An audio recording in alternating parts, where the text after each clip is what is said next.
Hey there, honey bunnies. Welcome to episode 96 of the Sovereign Storytellers podcast with your host, Michelle Wolf.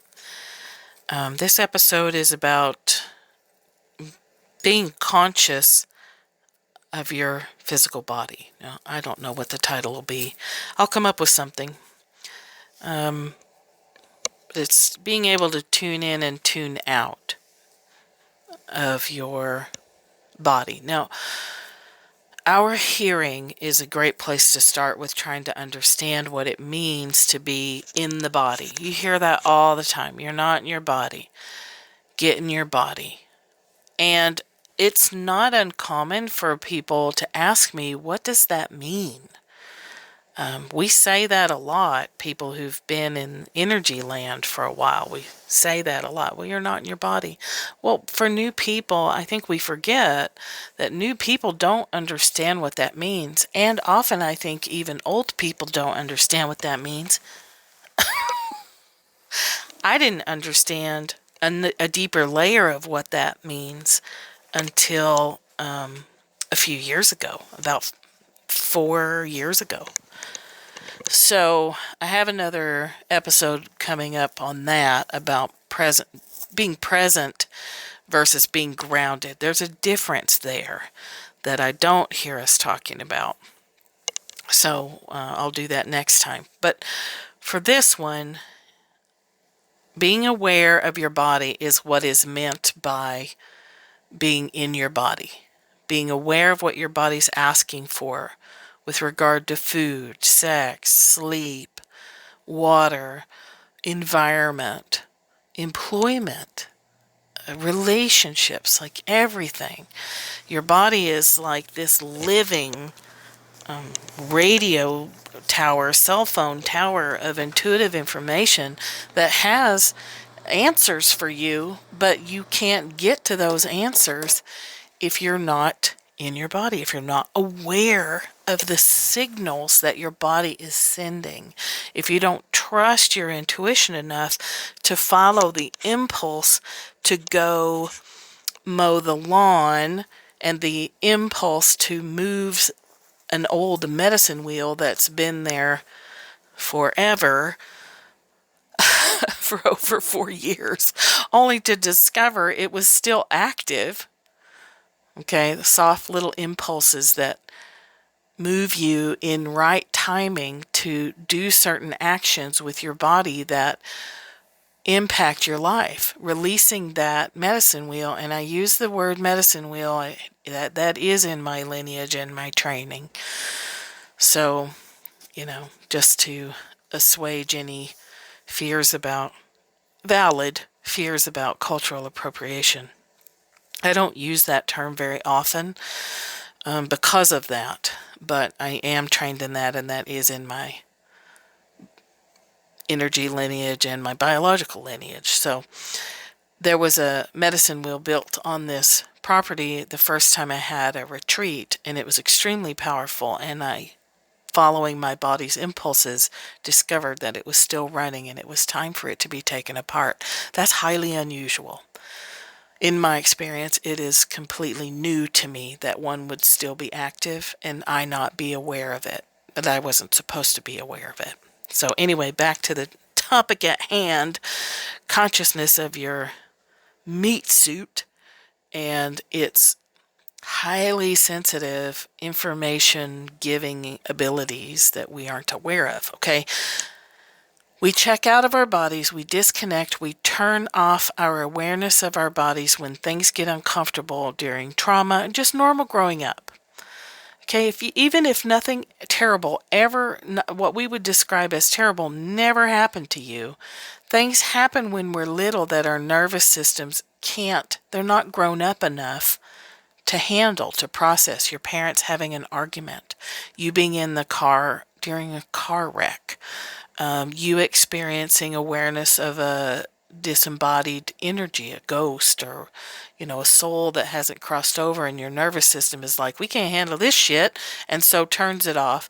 Enough of those things happen, and you just learn that it's easier to not be aware of the impact of energy on your physical self which is okay when you're little because your nervous system can't handle it. But then you're 40 and you're miserable and you can't figure out why, and your body's falling apart and you have all these chronic symptoms and you can't understand what's happening. Your ability to be tuned out starts to fall apart. I actually see this start to fall apart when people are approaching 30. It's like we get 30 years of being able to hold that back, and around 28, 29, 30 things start to unravel. If you stay disconnected longer, here comes chronic stuff, chronic fatigue, chronic, autoimmune symptoms, all the stuff, right? Depression, things like that.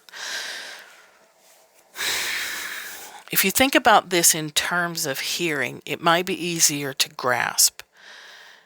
The example that got really clear to me is I live out in the woods, not like people aren't near, I'm 15 minutes from town. It's quiet here, especially since my ex-husband left and the old men died and quit, barreling through here with guns and four-wheelers all the time. We just have some weekender people on a daily basis. As far as the woods can be quiet, the forest is not a quiet place. It is noisy. There's birds, there's animals, there's trees falling, there's weather. It's noisy, but it's quiet, There's nobody else out here. I live with, I don't hear human conversation in the same room as me. It's quiet.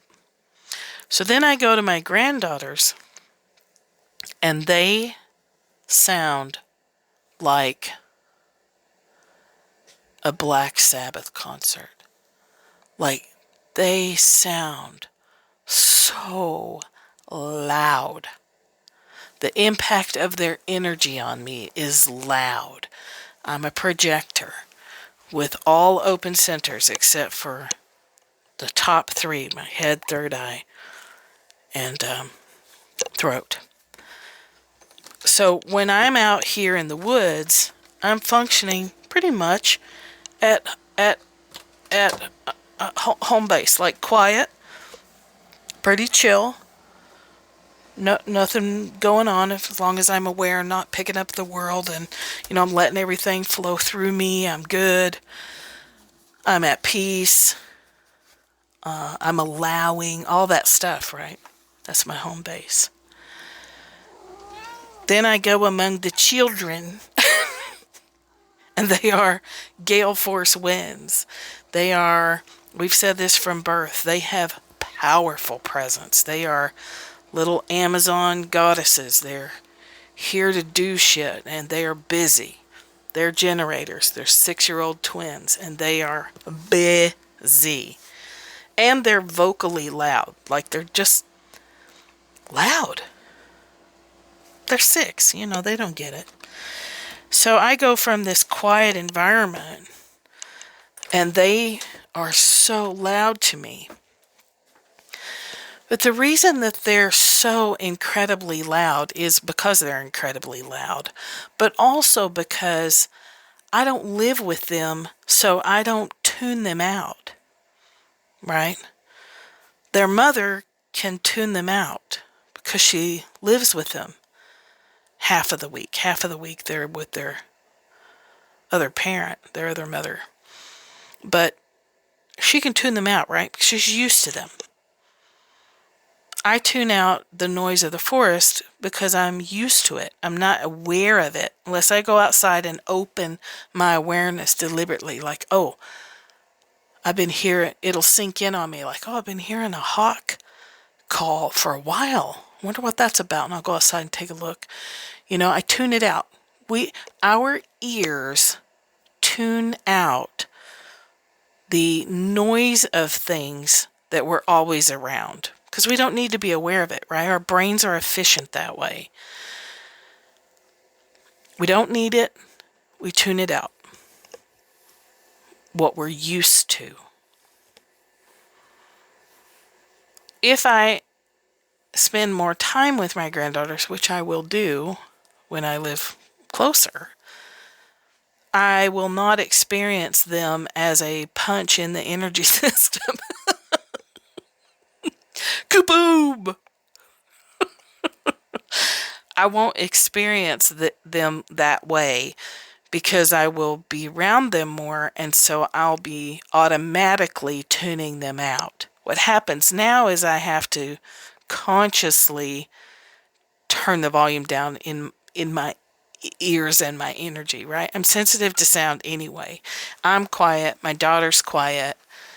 You know, being my ex-husband was extremely loud. That was quite an adjustment for me when we first started living together. Ooh, he was loud. But eventually, it goes into the background. The same thing's happening with your body awareness. You've tuned it out. And you've tuned it out for so long that you don't remember what it's like to be in it, to be aware of it. And when you're not aware of it, you are cut off, you are blinded, so to speak, to the information your body is giving you at all times. Your body is an animal. It is aware of traffic patterns, people near you, right time, right place. It's aware of when you're in an environment that you should be in and when you're in an environment that you need to get the hell out of as soon as possible because it's going to cause you sickness. Okay, it's feeding you information. It's absorbing information from the environment and giving it to you at all times. But when you're tuned out, you don't hear it. You don't feel the impulse to go mow the lawn. You don't feel the impulse once you get out there to the mower to step 2 feet over and move the rocks that have been in that formation for 4 years that were still active. Again, super unusual. I've never experienced that in my whole life. That's not to say that it's not a thing.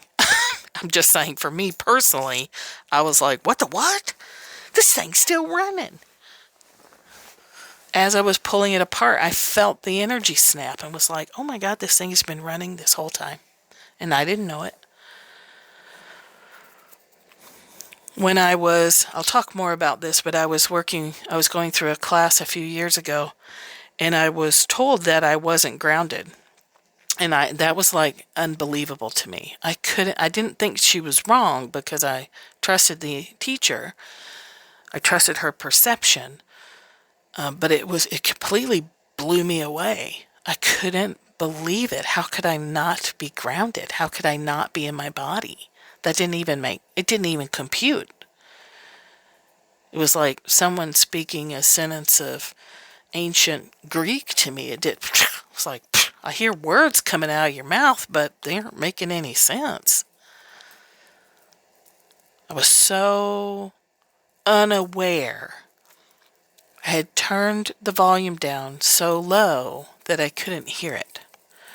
Okay, so that's what that means, to be aware of your body. This is why Forest Reiki is so powerful.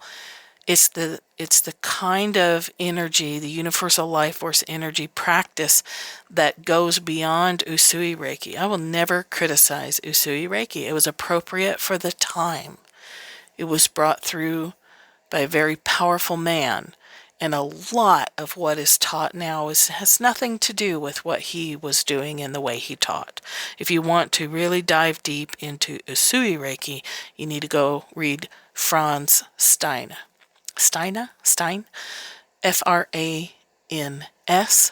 Stiene. Read his book, The Heart of Reiki. He's done extensive research on the history of it. And when I read his books, I was like, okay, I get it. I really get it now. I understand what the origin of Reiki was and how it has become and why it has become the way it is today. Okay, Forest Reiki goes back to the heart of universal energy and you being a conduit of it. When I'm training teachers and when we're doing level 2 and I'm teaching people how to do this with other people, it's not a sending or a giving, it's not a doing, it's a being. Forest Reiki wakes you up to the fact that you're not aware of your body. The more years go by, the more I feel a partnership with my physical container. And now that I've gotten my nutrition addressed, I feel that partnership deepening even more. By the way, Rebecca Marshall is who you want to go to for your nutrition, shamanic nutrition needs. If you want information on her, you can go Google Rebecca Schisler, Shisler, Marshall, or look for centeredliving.com. Let me double check that website while we're talking just to make sure. Anyway, that's what people mean when they say, get in your body. When they say, you're not in your body. It's awareness. It's not a place to go. It's being aware of what's here in the same way that you're aware of noise or not. CenteredYou.com is where to find Rebecca. I highly recommend you get in there and book a session right away because, as they should, her prices are going up.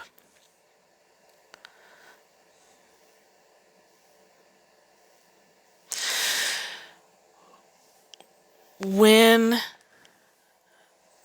the world is changing, right? Okay, Captain Obvious. The world is changing. The world is always changing, but we're in like a big, dramatic, everybody get on the bus all at once kind of life right now. And this is what the trees were saying to me years ago, that I had to bring this out to the public. Because they kept showing me a storm coming and people held safely in the roots of the trees. So I had to get over my ass and put it out in the public. And this is not to say that you have to take Forest Reiki, but I will always promote it because it works. And it is on sale till the end of the year at 50% off. thatmichellewolf.com/forward/Forest Reiki.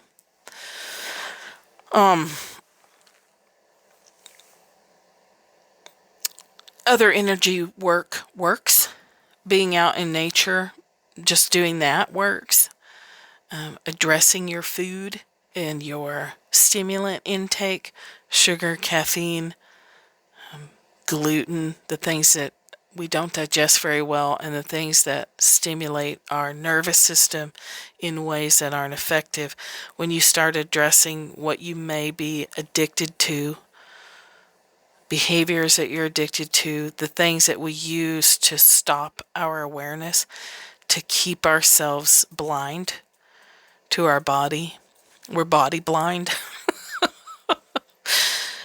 We have a lot of very sophisticated, subtle, and not so subtle ways of being unaware of our body. Overeating is a great way to stay unaware. And lots of people started overeating at very early ages because it works. Marijuana works. I can't even use CBD oil because I can feel the difference. I can't choose not to be around people who are under the influence because I feel the difference in their energy, and I prefer to not experience that. I prefer to not be in that energy. That's different for everyone.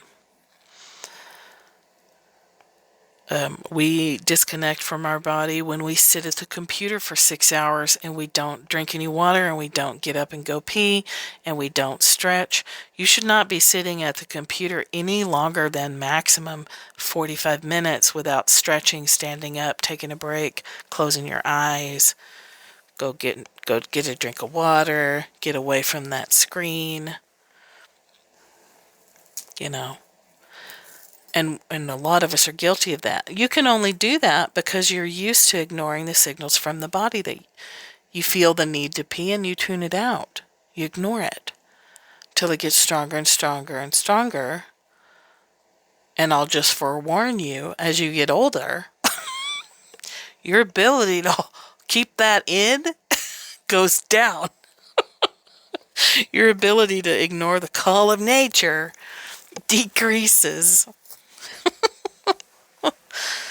Right? Ignoring the signals for hunger, ignoring the signals for to eat less food, ignoring the signals for some people to eat no food for a day or a day or two. Okay, ignoring the signals to go move the medicine wheel. I keep coming back to that because I know my life is gonna change quickly now because of that. I can feel it. The time of that work that I was holding space for has ended. I'll let you know how that goes. Y'all know I love to overshare, so don't think you won't know what's happening. Okay, so when you're working intuition, when you're working on surviving, when you're working on what I talked about in the last podcast episode about seeking peace within, about going within, this all requires awareness of your body. Doing energy work with other people requires that you be aware of your own energy and the energy signatures of other people, the energy signatures and information coming from your body, what dream symbols mean, what weird twitches and pains in your body mean. And it's not that you have to learn a whole new language, and also you do. You learn that the body communicates through sensation and symbol. Some people hear stuff intuitively. There's a couple of channels in human design that are highly auditory.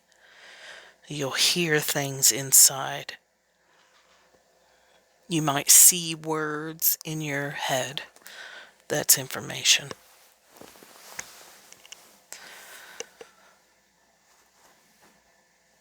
Imagine it also, you go back to the river example of standing in the river or swimming in a river and experiencing the different temperatures, the difference in the temperatures on top of the water versus the deep holes. When a river goes down into a hole, it's cooler there at the bottom. The different speeds, fast current, slow current, all those things are very complex.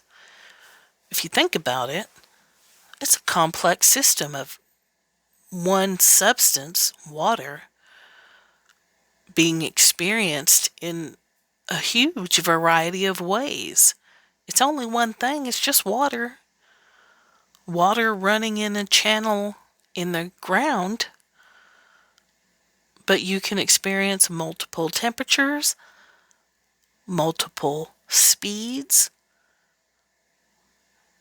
energies like that.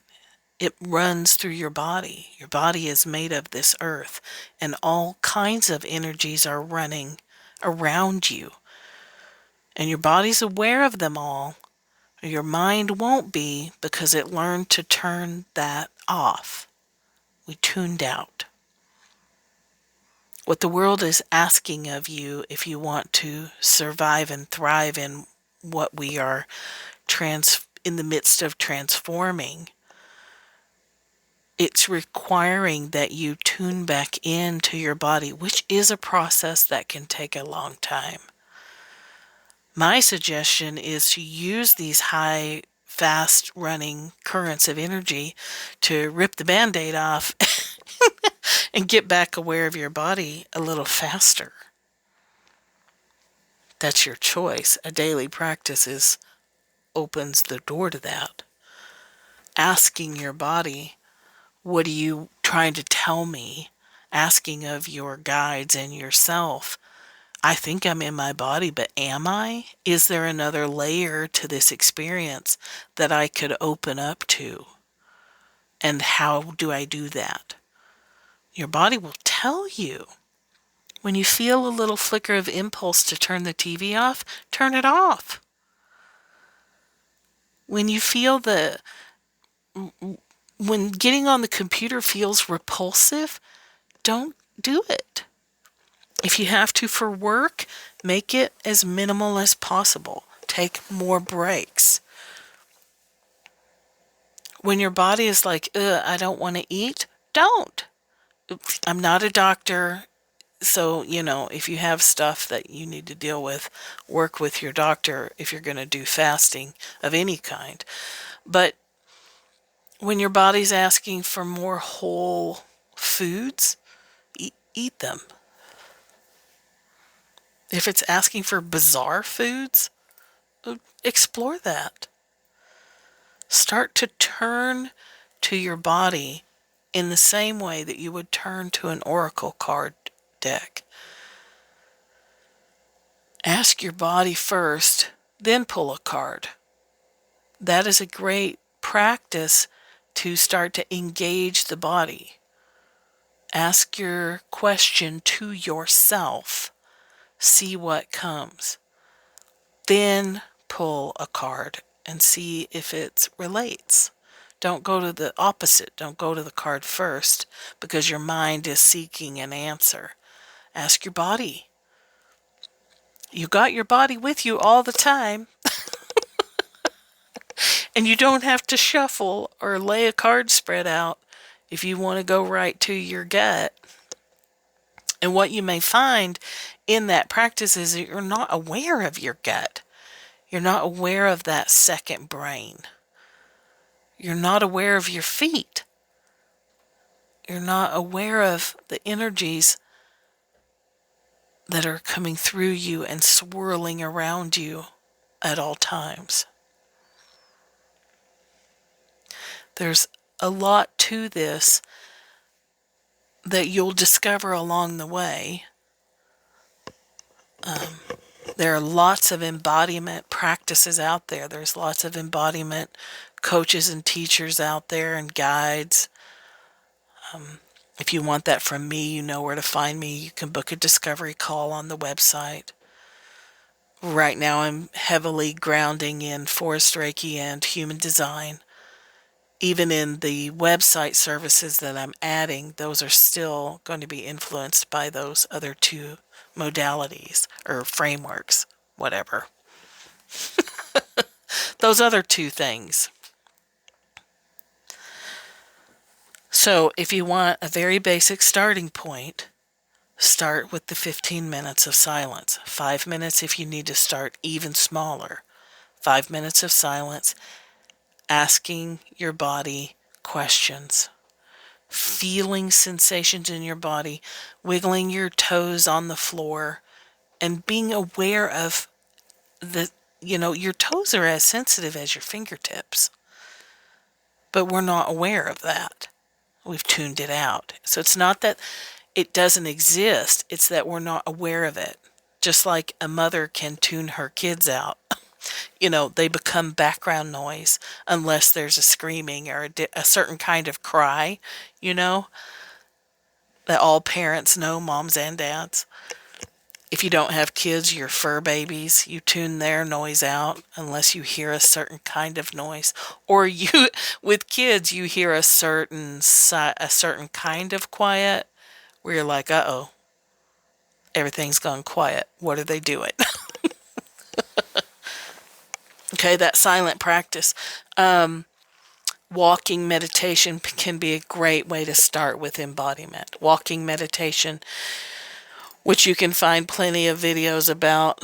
but you don't need a video to go walk slowly. Walking meditation is walking really, really slowly and being aware. So there's a lot of misunderstanding about meditation as meditation being an escape from the physical, when meditation is meant to be hyper awareness of everything around you, mindfulness, aware of the feeling of your body and where it is in time and space and how it feels to sit on this particular comforter, how it feels to wear that particular shirt, how is your skin feeling the air around it? What are your ears picking up? There's a little practice you can do of closing your eyes and playing with shifting your awareness. So you can do this right now if you're not driving. Just close your eyes and become aware of the feeling of air coming in through your nose or your mouth. What's the temperature of that air? Is it hot? Is it cool? Is it dry? Is it humid? Is there a smell? Giving yourself a few seconds of awareness of all the complex qualities of air coming into your body. Where does it go? How does it feel? Are you aware of it hitting the back of your sinuses, the back of your throat? Can you become aware of the tiny intercostal muscles of your ribs expanding and stretching, the bones expanding and contracting? Close your eyes to increase your ability to tune into those sensations. Listening internally.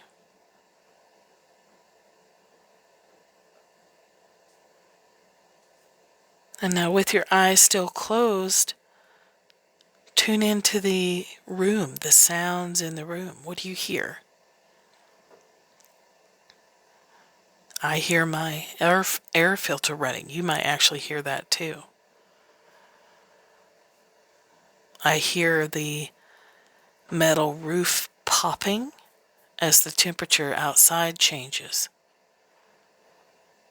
When it heats up, it pops. When it cools down, it pops. So I can hear that roof popping that normally I don't hear because I tune it out.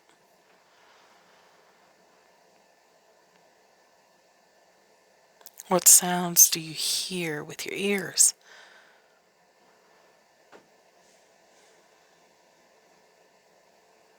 And now see if you can hold both.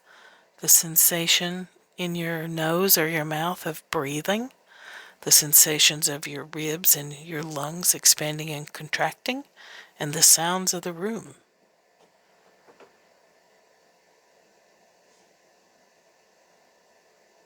You're shifting your conscious awareness. Now open your eyes and be aware of what's directly within your line of sight. Focus closely on what's right in front of your eyeballs.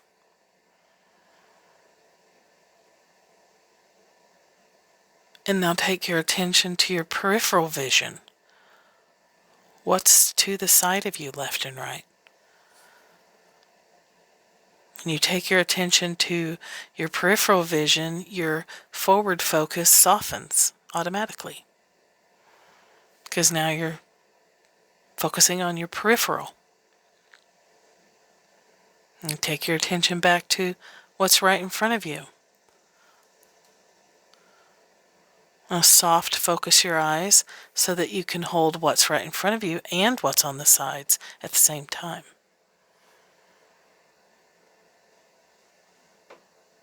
When you're focused on playing with your visual awareness, you tend to forget your hearing awareness, right? Our attention, our awareness goes where we focus it. What we're being asked is to focus it on our body and be aware when we are in our body, present with our bodies, receiving information from the body, embodied, or being disembodied, talking heads, watching TV, scrolling Instagram. Do you see how it's not a judgment of you have to do one or the other? It's know where you are. I will say this till my dying day. It's not about you can't ever scroll Instagram.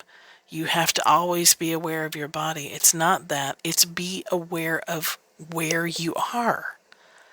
That's maturity. That's grown-upness. Is being aware of where you are so that you are conscious of what you're choosing. So when your body is hurting and you have a bladder infection because you habitually don't go to the bathroom often enough, you'll know why.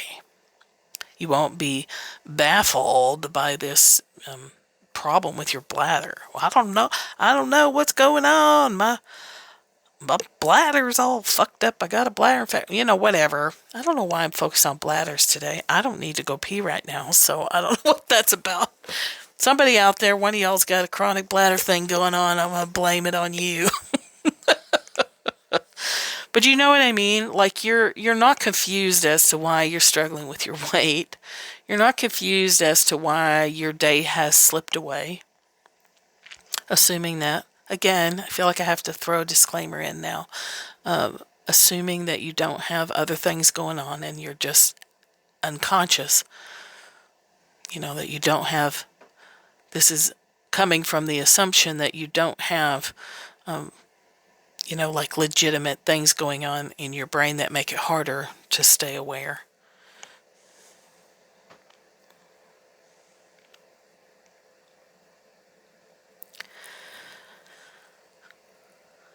When things amplify and speed up as they are doing in it every day.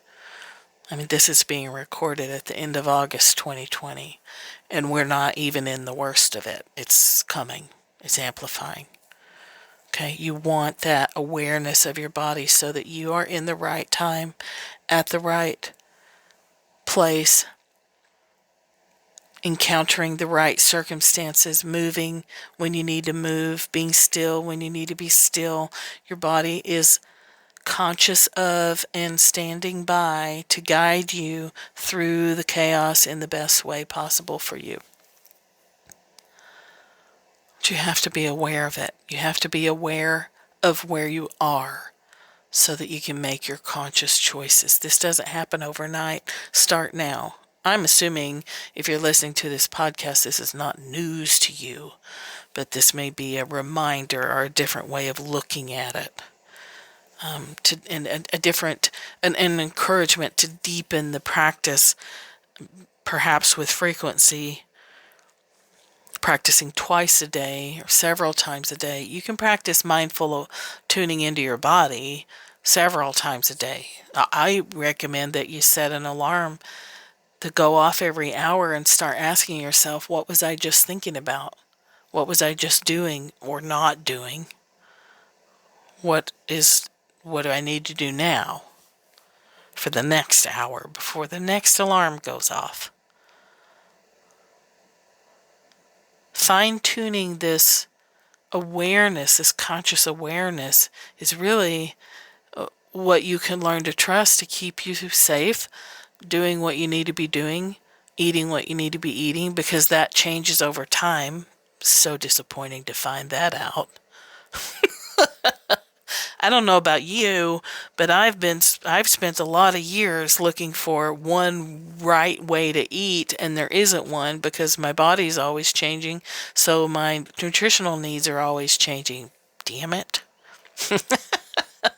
But that's flow, right? Mind wants one way all the time, forever and ever, for safety reasons, but that's not how nature works. and your body is a part of nature's, this planet's ecosystem, so it doesn't work like that. Cyclical, seasonal, fluctuating, circular, wandering. That is the land of the body and soul. And the mind spends a lot of energy trying to hammer that down into a linear structure because that's what we've been taught. And that's what we have to unteach ourselves. That's deconditioning in human design. That's being aware of our conditioned responses to people, places, and things so that we can consciously choose a different response based on the needs of the day. Okay, hopefully that makes sense. Tuning in, the process of tuning in and tuning out, sometimes hyper aware of your environment, sometimes scrolling on Instagram, sometimes watching TV, sometimes eating, sometimes not eating. The needs of the moment are critical right now. Being aware of your needs in every moment and following those little soft impulses that say, even though going to the grocery store is on the list today, don't. Or the grocery store is not scheduled, not on the calendar, your day planner until Wednesday, but you need to go today. Okay? Your body knows why it needs to be today and not Wednesday. You don't need to worry about that. All right, let me know if you need help with that. If you want a starting place for Google searches, start with embodiment, mindfulness, body awareness, things of that sort. That'll get you going. And then if you want to work with me on that, you know where to find me. If you want Forest Reiki, which I highly recommend as a way to speed up that awakening process, that's, again, thatmichellewolf.com/Forest Reiki. Reiki is how you spell Reiki if you don't already know that. Until we talk again, think less, feel more. It's the path home. Talk to you later.